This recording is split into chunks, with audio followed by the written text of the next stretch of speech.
Assalamualaikum Baraya, selamat datang kembali di Farel Farfurin Channel.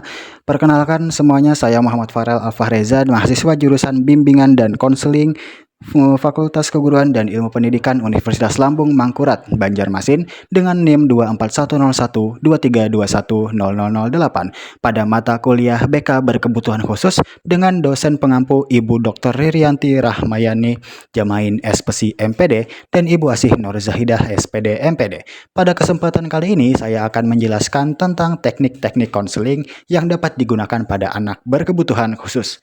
Mari kita mulai.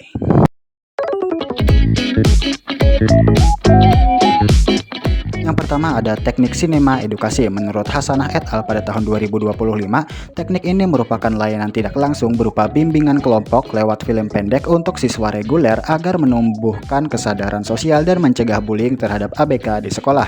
Kemudian, menurut Marhamah pada tahun 2023, ada beberapa teknik konseling yang bisa digunakan pada ABK, yaitu teknik terapi bermain, di mana teknik ini merupakan media ekspresif alami anak untuk mengeluarkan emosi tanpa tekanan verbal, yang mana ini cocok untuk anak autisme dan ADHD. Kemudian ada teknik visualisasi, di mana teknik ini membantu anak untuk membayangkan suatu situasi, kondisi atau masalah yang dihadapinya.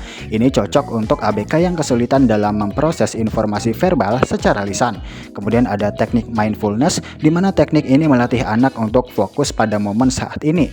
Ini cocok untuk ABK dengan masalah kecemasan tinggi alias anxiety atau memiliki gangguan emosional. Lalu ada teknik model behavior. Dalam teknik ini terdapat contoh nyata atau model yang bisa ditiru untuk mengajarkan perilaku adaptif yang baru atau membantu anak mengatasi masalah tertentu, yang mana ini cocok untuk ABK yang kesulitan belajar atau menunjukkan gangguan perilaku.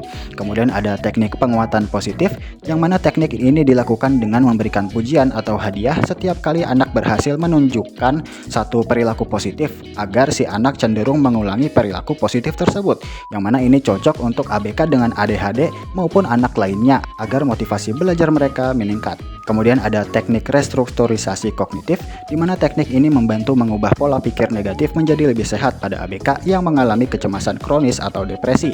Selanjutnya, menurut Ubaidillah et al. Pada tahun 2024, teknik konseling yang cocok untuk ABK adalah teknik storytelling atau bercerita, yang mana teknik ini merupakan media narasi interaktif yang efektif meningkatkan empati, konsep diri, dan rasa percaya diri pada ABK usia dini. Teknik ini cocok untuk ABK usia dini secara umum guna menumbuhkan kemampuan empati, imajinasi, dan komunikasi mereka. Nah, itu tadi adalah beberapa teknik konseling yang bisa digunakan pada anak berkebutuhan khusus. Tapi apa sih anak berkebutuhan khusus itu? Nah, jadi menurut Febriani et al. Pada tahun 2024, anak berkebutuhan khusus adalah anak yang mengalami penyimpangan fisik, intelektual, sosial, atau emosional dalam perkembangannya, sehingga mereka memerlukan pelayanan pendidikan khusus. Kemudian menurut Marhamah pada tahun 2023 dan Febriani et al. Pada tahun 2024, karakteristik anak berkebutuhan khusus sangat bervariasi tergantung jenis hambatan yang mereka miliki. Yang pertama adalah tunarungu alias hambatan pendengaran, di mana perkembangan bahasa lisan terlambat akibat minimnya paparan informasi auditori dan nada bicara mereka cenderung kaku atau monoton. Kemudian ada tunanetra atau hambatan penglihatan, di mana penglihatan mereka kabur atau samar baik dalam jarak dekat maupun jarak jauh.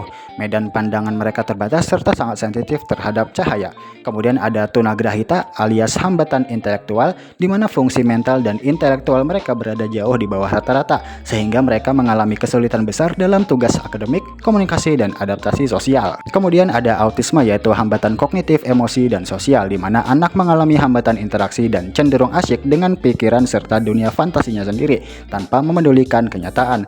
Lalu ada ADHD atau hiperaktif, yaitu hambatan perilaku, di mana anak tidak mampu untuk mengendalikan gerak diri mereka sendiri, tidak bisa duduk diam, sulit fokus, dan bertindak impulsif. Hasanah menambahkan bahwa dalam ruang lingkup sekolah inklusif, keragaman karakteristik ini juga mencakup siswa dengan diagnosis slow learner dan Down syndrome.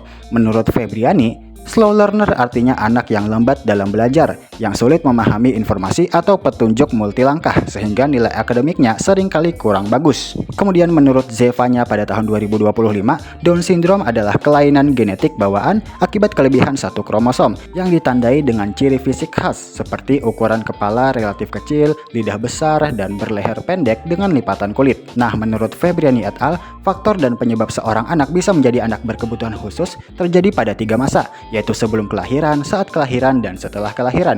Untuk sebelum kelahiran bisa saja terjadi infeksi kehamilan, gangguan genetika, atau usia hamil yang terlalu muda atau terlalu tua. Untuk saat kelahiran bisa saja terjadi proses kelahiran yang terlalu lama, prematur, dan kekurangan oksigen. Bisa juga pendarahan atau posisi keluar bayi yang terbalik, yaitu kaki keluar lebih dulu daripada kepala. Lalu untuk setelah kelahiran bisa saja terjadi penyakit atau infeksi, kemudian kekurangan zat gizi dan nutrisi makanan, atau kecelakaan, atau bisa juga keracunan. Menurut Marhamah, ABK memiliki keunikan perkembangan yang memerlukan dukungan adaptif dalam aspek belajar, sosial, dan emosional. Ubaidillah et al. Menegaskan bahwa ABK usia dini membutuhkan media intervensi yang fleksibel dan inovatif seperti cerita untuk menjembatani keterbatasan milestone perkembangan mereka. Marhamah menyebutkan bahwa permasalahan utama ABK meliputi kesulitan penyesuaian diri di lingkungan sosial sekolah, hambatan akademik, serta kerentanan terhadap stres dan kecemasan. Hasanah menambahkan bahwa di sekolah inklusif, ABK seringkali mengalami partisipasi sosial yang rendah, memiliki sedikit teman, kurang diterima siswa reguler, hingga merasa kesepian. Selanjutnya ada bentuk layanan ABK yang sesuai. Menurut Marhamah, layanan diselenggarakan secara individu maupun kelompok melalui kerangka terstruktur, mulai dari pengumpulan informasi, penilaian atau diagnosis, penentuan tujuan, rencana intervensi, implementasi teknik, hingga evaluasi berkala.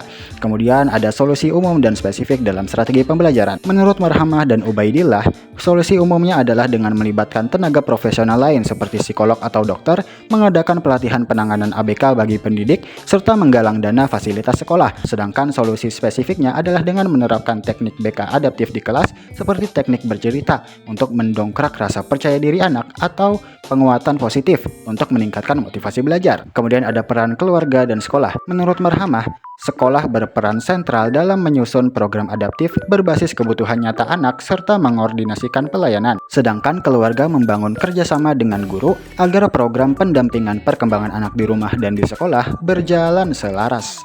Lalu ada contoh penerapan layanan BK di sekolah inklusif atau SLB. Guru BK bisa memberikan bimbingan kelompok teknik sinema edukasi kepada siswa reguler untuk menumbuhkan empati mereka terhadap siswa slow learner. Atau guru BK juga bisa menerapkan papan stiker bintang di meja siswa ADHD setiap kali ia berhasil duduk tenang dan fokus selama 15 menit pelajaran. Nah, berdasarkan pemaparan tersebut, pemilihan teknik konseling yang adaptif dan inklusif adalah kunci utama untuk mendukung perkembangan optimal anak berkebutuhan khusus.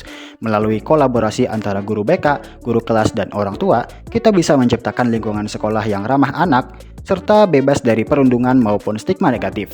Mari kita berikan hak belajar yang setara bagi semua anak, karena setiap anak adalah istimewa. Demikianlah penjelasan dari saya, mohon maaf atas segala kekurangan dalam video ini. Terima kasih banyak atas perhatiannya. Wassalamualaikum warahmatullahi wabarakatuh. Sampai jumpa pada kesempatan berikutnya.